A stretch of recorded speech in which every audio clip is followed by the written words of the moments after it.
try to fly.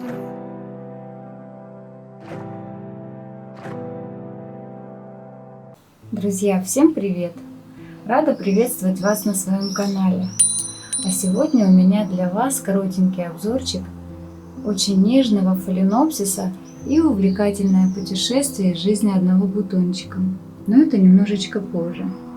А сейчас я хочу представить вам вот этот очень нежный, очаровательный и, на мой взгляд, женственный фаленопсис, а точнее Доретинопсис Луисакура КФ. Купила я ее в июле 2018 года в размере 2,5 и уже с имеющимся цветоносом. Она у меня процвела, порадовала меня красивым нежным цветением. И с того момента она наращивала зеленую массу и хороший клубочек корешков, что тоже неплохо, потому что чем лучше развита корневая система, чем здоровее и красивее зеленая масса у орхидеи, тем есть понимание, что ожидаемое цветение будет пышным, что и получилось, потому что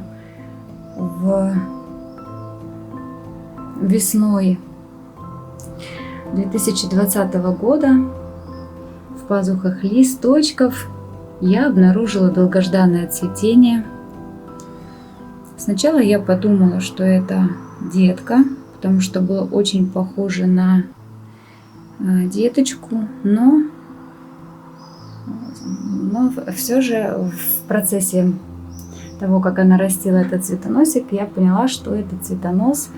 И очень, конечно, обрадовалась этому событию, потому что я каждый год в период ожидаемого цветения, это весна-осень, я заглядывала в пазухи листьев и ждала цветения от этого удивительного сорта. Посмотрите, какие у нее красивые цветочки. По своей текстуре они напоминают фарфор.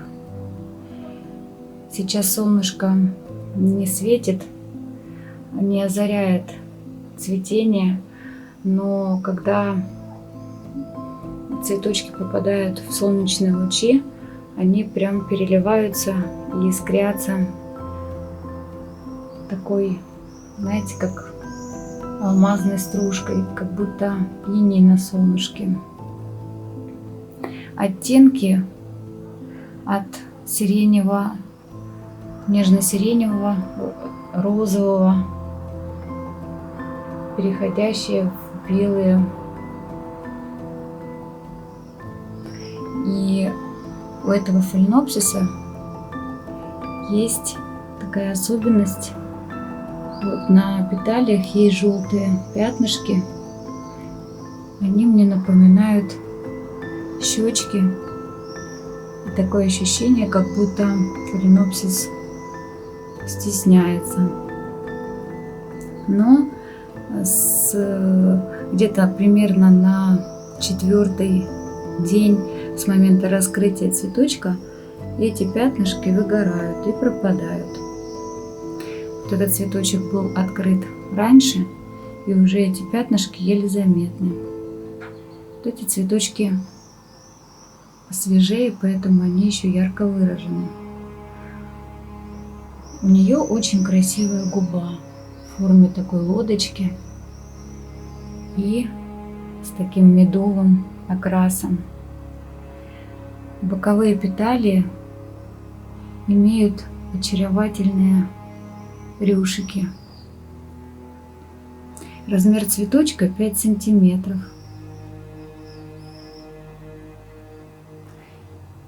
И бутончики плотно посажены друг к другу.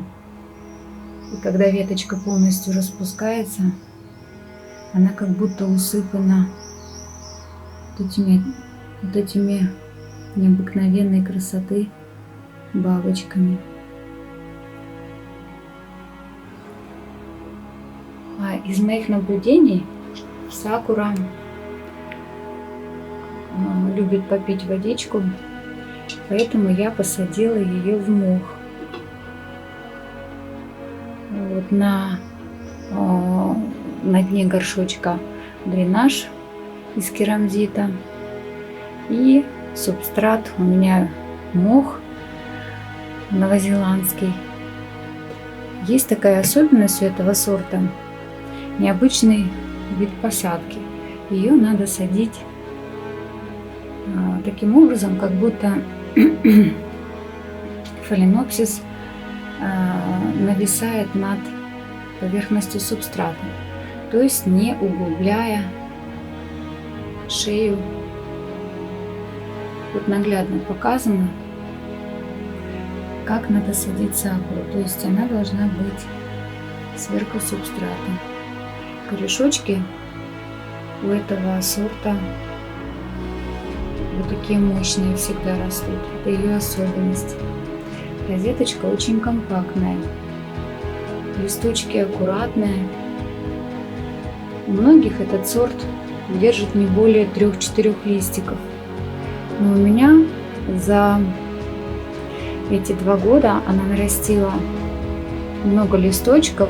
Вот сейчас она имеет 1, 2, 3, 4, 5, 6, 7 листочков, и 1 листочек вот в этой пазухе она засушила в период роста вот этого цветоноса. Было 8 листочков, но для сакуры это очень необычно.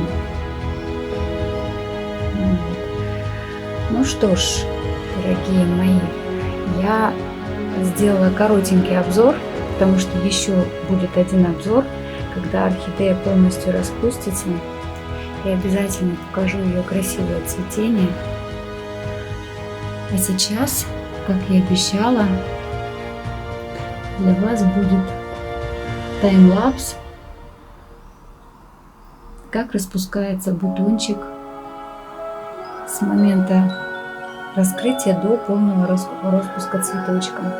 Это очень интересно. Приятного просмотра вам!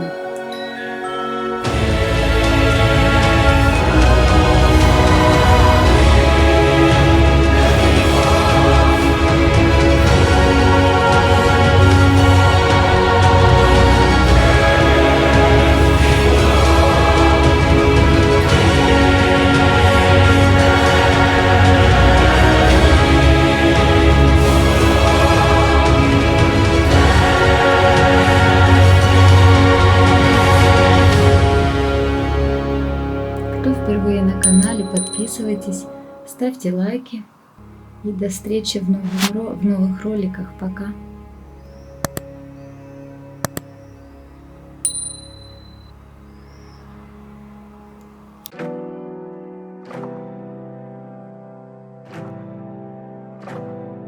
Try to fly